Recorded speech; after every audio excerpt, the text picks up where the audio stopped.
행복한 아침 맞고 계십니까? 김용민입니다. 4월 27일 화요일 보리떡 시작하겠습니다. 창세기 18장 1절에서 14절까지 말씀을 본문으로 하는 환대하는 영성이란 제목의 말씀 나눔 시작하지요. 성서 읽겠습니다. 주님께서 마므레의 상수리 나무 곁에서 아브라함에게 나타나셨다. 한창 더운 대낮에 아브라함은 자기의 장막 어귀에 앉아 있었다. 아브라함이 고개를 들고 보니 웬 사람 셋이 자기의 맞은 쪽에 서 있었다. 그는 그들을 보자 장막 어귀에서 달려나가서 그들을 맞이하며 땅에 엎드려서 절을 하였다. 아브라함이 말하였다. 손님들께서 저를 좋게 보시면 이 종의 곁을 그냥 지나가지 마시기 바랍니다. 물을 좀 가져오라고 하셔서 발을 씻으시고 이 나무 아래에서 쉬시기 바랍니다. 손님들께서 잡수실 것을 제가 조금 가져오겠습니다. 이렇게 이 종에게로 오셨으니 좀 잡수시고 기분이 상쾌해진 다음에 길을 떠나시기 바랍니다. 그들이 대답하였다. 좋습니다. 정 그렇게 하라고 하시면 사양하지 않겠습니다. 아브라함이 장막 안으로 뛰어 들어가서 사라에게 말하였다. 빨리 고운 밀가루 3스아를 가지고 와서 반죽을 하여 빵을 좀 구우시오. 아브라함이 집짐승 떼가 있는 대로 달려가서 기름진 좋은 송아리 한 마리를 끌어다가 하인에게 주니 하인이 재빨리 그것을 잡아서 요리하였다. 아브라함이 엉긴 젖과 우유와 하인이 만든 송아지 요리를 나그네들 앞에 차려 놓았다. 그들이 나무 아래에서 먹는 동안에 아브라함은 서서 시종을 들었다. 그들이 아브라함에게 물었다. 대개 부인 사라는 어디에 있습니까? 아브라함이 대답하였다. 장막 안에 있습니다. 그때 주님께서 말씀하셨다. 다음에 이맘때에 내가 반드시 너를 다시 찾아오겠다. 그때 너의 아내 사라에게 아들이 있을 것이다. 사라는 아브라함이 등지고 서 있는 장막 어귀에서 이 말을 들었다.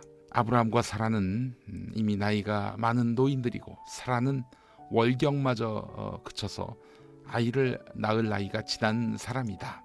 그러므로 사라는 나는 기력이 다 쇠진하였고 나의 남편도 늙었는데 어찌 나에게 그런 즐거운 일이 있으리야 하고 속으로 웃으면서 중얼거렸다. 그때 주님께서 아브라함에게 말씀하셨다. 어찌하여 사라가 웃으면서 이 늙은 나이에 내가 어찌 아들을 낳으랴 하느냐. 나 주가 할 수 없는 일이 있느냐. 다음 해 이맘때에 내가 다시 너를 찾아오겠다. 그때 사라에게 아들이 있을 것이다. 네, 오늘 이 성서 본문으로 환대의 영성이란 제목으로 말씀 나누고자 합니다. 제가 지금으로부터 8년 전이군요. 그때 난생 처음 태국에 갔습니다. 동남아시아 처음 갔는데 낮이 굉장히 조용해요.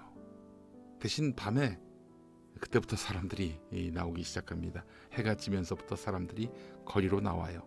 북적댑니다.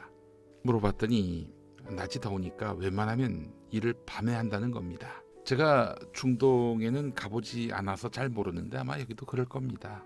자, 낮에 집에서 쉬고 있던 99살 아브라함 집에 3사람이 찾아옵니다.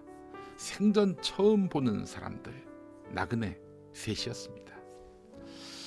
아브라함은 뭐 때문에 이렇게 황급하게 달려나가서 그들을 영접했을까요? 그뿐 아닙니다. 발 씻을 물을 갖다 드리고 떡을 만들고 송아지를 잡아서 상 위에 올립니다. 젖과 우유도 바쳤지요. 이 3사람이 먹는 동안에 시종도 들었습니다. 3명의 나그네는 누구일까요?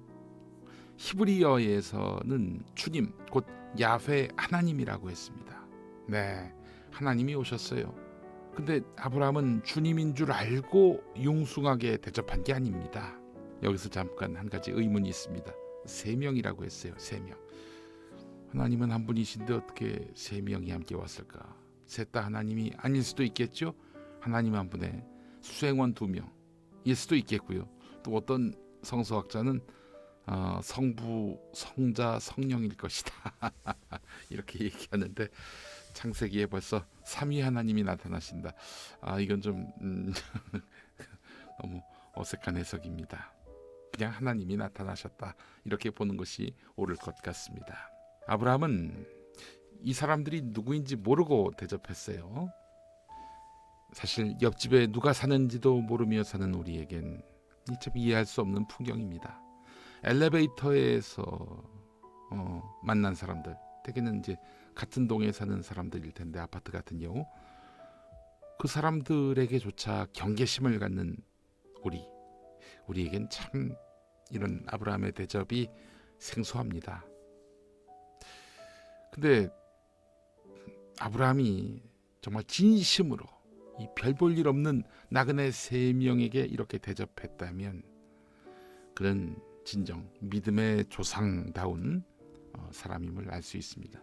믿음의 조상 아브라함은 7명의 아들이 있었는데요. 이 노래 기억하시죠? 정말 그는 믿음의 조상다운 그런 면모를 또 인격을 가진 분이다 라고 말할 수 있을 겁니다. 근데 사실 예수님은 우리에게 그런 삶을 요구하고 계십니다. 아브라함과 같은 자세를 요구하고 계세요. 마태복음 10장에서 지극히 작은 자에게 냉수 한 그릇이라도 대접하는 사람은 상급을 잃지 않을 것이라고 했습니다. 마태복음 25장에서는 마지막 심판 때에서 전혀 예상하지 못했던 사람들을 대접하거나 대접하지 않은 것으로 갈리게 될 것이다. 대접한 사람은 양으로, 대접하지 않은 사람은 염소로, 즉 대접한 사람은 상급을 받을 사람으로, 대접하지 않은 사람은 상급을 받지 못할 사람으로 이렇게 구분된다는 말씀이었어요. 누군가 나를 찾아와서 도움을 구할 때 조건 없이 사랑을 베푼다면, 당장은 내가 기부를 했는데 테이크가 되는 것이 없다 하더라도 하나님은 그 사랑, 그 정성을 기억하셔서 언젠가 우리에게 큰 복으로 돌려주신다는 사실을 우리는 잊지 말아야 하겠습니다. 실제로 하나님은 이 환대를 받고 나서 아브라함 부부에게 큰 복을 내리십니다. 아브라함 부부 둘 다 90이 넘었는데 애가 들어선다고 이야기하세요. 그때까지 애가 없었던 아브라함 부부에게는 이건 정말 복음의 다름 아닌 것이죠. 게다가 그 후손이 어떻습니까? 이삭부터 시작해서 다윗, 예수님까지 믿음의 명문 가문을 이루게 되지 않습니까? 여러분, 우리는 항상 주님의 복을 갈구하며 사는 인생입니다. 이 인생 끝에서 하나님의 은혜를 만나려면 하나님께 대접하듯 보잘것없는 사람들을 대접하면 됩니다. 하나님의 복을 받고 싶다? 나그네를 대접하십시오. 아브라함이 그랬지 않습니까? 하나님의 선물은요, 우리의 상상을 초월합니다. 여러분이 바라는 바가 뭐든 있을 거 아니겠습니까? 그것을 채우고도 남게 해주실 것입니다. 우리 하나님께서 내게 온 나그네를, 그가 정말 하찮고 보잘것없고 터무니없어도 하나님 대하듯 대합시다. 이렇게 얘기하면 저도 그렇게 산 것 같습니다. 아닙니다. 저도 오늘부터 생각 고쳐먹겠습니다. 내게 온 나그네를 외면하지 않고 내가 할 수 있는 모든 노력으로 섬길까, 이렇게 마음을 먹게 됩니다. 아브라함처럼 삽시다. 아브라함처럼 삽시다. 조건 없이 선의를 베푸는 그런 아브라함처럼 삽시다. 그럴 때 우리는 아브라함처럼 큰 복을 얻게 될 것입니다. 함께 기도하시겠습니다. 낯선 나그네를 돌본 아브라함은 위대한 믿음의 조상이 됐습니다. 주님, 우리 주변에 나그네들이 많습니다. 하나님 영접하듯 그들을 영접하게 하옵소서. 난민들, 탈북인들, 외국인 노동자들, 그들을 하나님으로 여기게 하옵소서. 그들을 차별하지 않는 것은 물론이고 멸시하지 않게 하옵소서. 하나님도 하지 않으신 차별, 계급, 신분, 학벌, 재산, 성적 지향, 이런 식으로 차별하지 않게 하옵소서. 모두가 동등한 존재임을 잊지 않게 하옵소서. 모두가 동등하게 하나님의 사랑을 받는 피조물임을 잊지 않게 하옵소서. 요한복음 1장에서 말씀하신 대로 영접하는 자, 곧 그 이름을 믿는 자들에게는 하나님의 자녀가 되는 권세를 주셨으니라는 말을 보잘것없는 자를 영접하는 자가 곧 주님을 믿는 자들이며 그 나그네를 돌보는 것이 하나님 자녀의 권세를 얻는 길임을 잊지 않게 하옵소서. 오늘도 승리하는 하루 되게 해주실 줄 믿사옵고 모든 말씀 예수님의 이름으로 기도합니다. 아멘.